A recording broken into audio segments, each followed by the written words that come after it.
Hello everyone, તમારા બધાનું સ્વાગત છે કુક વિથ બંસરીમાં. આજે આપણે કેરી અને મરચાંનું અથાણું બનાવવાનું છે. મારી ગેરંટી છે કે આ અથાણું તમે ક્યારેય નહીં ખાધું હોય. તો ચાલો બનાવવાનું શરૂ કરીએ. તો સૌપ્રથમ તો જે કાકડા કેરી આવે છે તે જ લેવાની છે, કેમ કે કાકડા કેરીનું જ આપણે અથાણું બનાવવાનું છે. કેમ કે જો આ અથાણું તમે બનાવશો તો ઘણા લોકોને એવું હોય છે કે થોડા દિવસ નવું નવું અથાણું હોય છે ત્યારે ઘરે બધા ખાય છે, પછી કોઈ નથી ખાતું, એવી ઘણા લોકો કહેતા હોય છે. પણ આ અથાણું તમારે થોડું થોડું જ બનાવવાનું છે, બધાને ખૂબ જ ભાવશે અને તમે વારે વારે આ અથાણું બનાવશો. તો કેરીને આ રીતે આપણે મોટી મોટી કટ કરી લેવાની છે. આપણે મોટી મોટી જ કટ કરવાની છે, કેમ કે આપણે એને કટરમાં કાઢી લેશું એટલે ઝીણી ઝીણી થઈ જાય. કેમ કે જો તમારે આના ઝીણા ઝીણા કટકા કરવા હોય તો પણ તમે ઝીણા ઝીણા કટકા પણ કરી શકો છો. તો આ રીતના મોટા મોટા કટકા કરી લેશું. આ આખી કેરીના આ રીતના કટકા કરી લેવાના છે. અને પછી એ થઈ જાય એટલે એક સાઈડ રાખી દઈશું. અને આ જે લાંબા આવા મરચા આવે છે એ મરચા લઈ લેશું અને એના પણ મોટા મોટા કટકા કરી લેશું. કેમ કે આપણે બધું કટરમાં જ કાઢવાનું છે, એટલા માટે આપણે મરચાને પણ મોટા મોટા જ કટ કરવાના છે. તો આ રીતના મરચા પણ બધા જ કટ થઈ જાય એટલે જે આપણે કટર આવે છે કટર લેવાનું છે. જો તમારી પાસે કટર ન હોય તો મરચા અને કેરીને તમે ઝીણી ઝીણી પણ કટ કરી શકો છો, કેમ કે આપણે તેને ઝીણી જ કટ કરવાની છે એટલા માટે. હવે આ જે કટર આવે છે એ મેં લઈ લીધું છે ને એમાં બધી જ કેરી નાખી દઈશું અને એકદમ ઝીણી કટ થઈ જાય ત્યાં સુધી તેને કટ કરી લેશું. આવી જ નવી નવી રેસીપી કુક વિથ બંસરી પર વીકમાં 3 વાર આવે છે, મંગળવાર, ગુરુવાર અને શનિવાર. તો તમે બધા જરૂરથી જોજો અને રેસીપી કેવી લાગે છે એ કોમેન્ટ બોક્સમાં જરૂરથી જણાવજો. હવે આ રીતના આપણે કેરીને ઝીણી ઝીણી કટ કરી લઈશું. હવે કટ થઈ ગઈ છે, હું તમને બતાવી દઉં તો તમે જોઈ શકો છો કે આ રીતના આપણે ઝીણી ઝીણી કરવાની છે. એટલે કટર ના હોય તો કોઈ વાંધો નથી, આપણે કટ કરી લેવાની છે. હવે તેને એક બાઉલમાં કાઢી લઈશું અને આપણે જે મરચા મોટા મોટા કટ કરીને રાખ્યા હતા તે મરચાને પણ સેમ આ જ કટરમાં કેરીની જેમ જ આપણે ઝીણા કટ કરી લેવાના છે. તો હવે મરચાને આપણે કટ કરી લઈશું.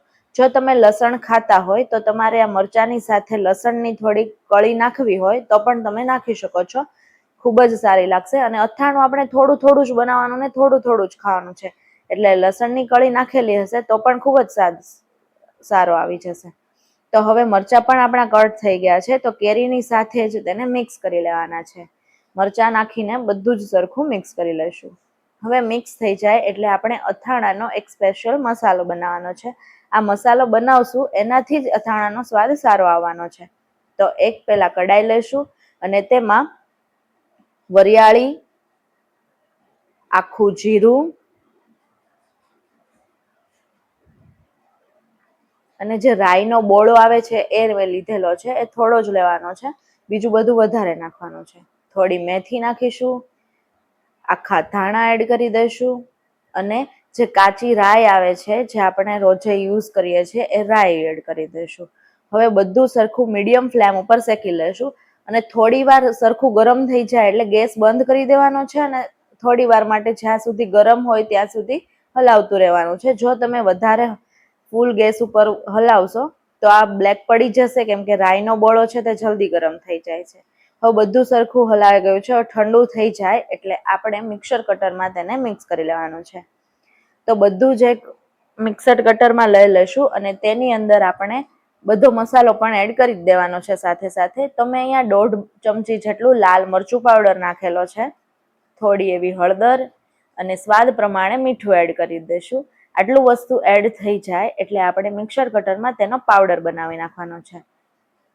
કેમ કે ઘણા લોકોને એવું થાય છે કે મોટું મોટું હોય છે તો ઘણા લોકોના ઘરે કડવું લાગે કે રાઈનો બોળો મોઢામાં આવે એટલા લોકો ઘણા ખાતા નથી. આપણે આનો પાવડર જ બનાવી દેવાનો છે, એનાથી સ્વાદ ખૂબ જ સારો આવે છે. આ રીતનો પાવડર થઈ જાય એટલે હવે આપણે જે કેરી ને મરચા કટ કરીને રાખ્યા છે તેમાં આપણે તેને એડ કરી દઈશું અને આ પાવડર બધો એડ થઈ જાય એટલે સરખું એવું મિક્સ કરી લેવાનું છે. આપણે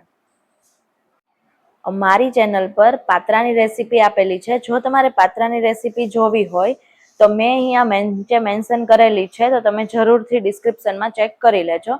અને મિની સાઈઝના અને તમે ક્યારેય આ રીતના પાત્રા નહીં બનાવ્યા હોય એ મારી ગેરંટી છે, તો તમે જરૂરથી એકવાર પાત્રા ચેક કરી લેજો.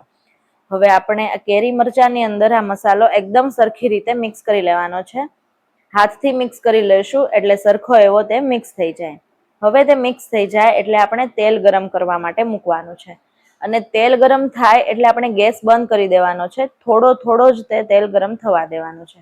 અને આની અંદર આપણે કાળા થોડા તલ પણ નાખી દઈશું. એ ઓપ્શનલમાં છે, નાખવા હોય તો નાખી શકો છો. હવે તેલ મેં બંધ કરી દીધું છે ને થોડું ઠંડુ પણ થઈ ગયું છે. પછી તેમાં વરિયાળી અને થોડી મેથી એડ કરી દઈશું. અને પછી તે તેલને આપણે જે આ કેરી મરચાંનું આ બનાવીને રાખ્યું છે તેની અંદર આપણે નાખી દઈશું. તેલ ઠંડુ થવા દેવાનું છે, બહુ જ ગરમ નથી રાખવાનું, નહીં તો જે અંદર આપણે મસાલો એડ કર્યો છે તે મસાલો બળી જાય એટલા માટે. તો થોડું જ ગરમ થયેલું હોવું પડે. પછી બધું જ આપણે સરખું મિક્સ કરી દઈશું. અને તેલ સાથે સરખું મિક્સ થઈ જાય એટલે તમને લાગે જ છે કે આપણે ઓછું તેલ નાખેલું છે આની અંદર. પહેલા આપણે થોડું ઓછું જ તેલ લેવાનું છે. હવે આપણે આની અંદર કશ્મીરી લાલ મરચું એડ કરી દઈશું. કશ્મીરી લાલ મરચું એટલા માટે નાખવાનું છે કે અથાણામાં સરસ એવો લાલ કલર આવી જાય અને સ્વાદ સારો આવે. અને ઉપરથી આપણે તેલ નાખી દઈશું. તમને એમ લાગે કે મરચાંની ઉપર મરચાંનું અથાણું પડ્યું રહે અને ઉપર તેલ આવી જાય એટલું આપણે તેલ નાખવાનું છે. થોડું ડૂબ રાખવાનું છે, સાવ આમ નથી રાખવાનું. તો હવે તેલ નખાઈ જાય એટલે સરખું એવું આપણે મિક્સ કરી દઈશું. થોડી વાર માટે તેને હલાવશું એટલે સરખું એવું બધું જ મિક્સ થઈ જાય. તો હું તમને બતાવી દઉં, આપણું કેરી મરચાંનું અથાણું બનીને એકદમ તૈયાર છે. તમે આ રોટલી સાથે પણ ખાઈ શકો છો. શાકની પણ જરૂર નહીં પડે, એ મારી ગેરંટી છે. તો તમે આ અથાણું એકવાર જરૂરથી ટ્રાય કરજો અને કેવું લાગે છે એ કોમેન્ટ બોક્સમાં જરૂરથી જણાવજો. તો ફરી મળીએ એક નવી રેસીપી સાથે. Thank you for watching.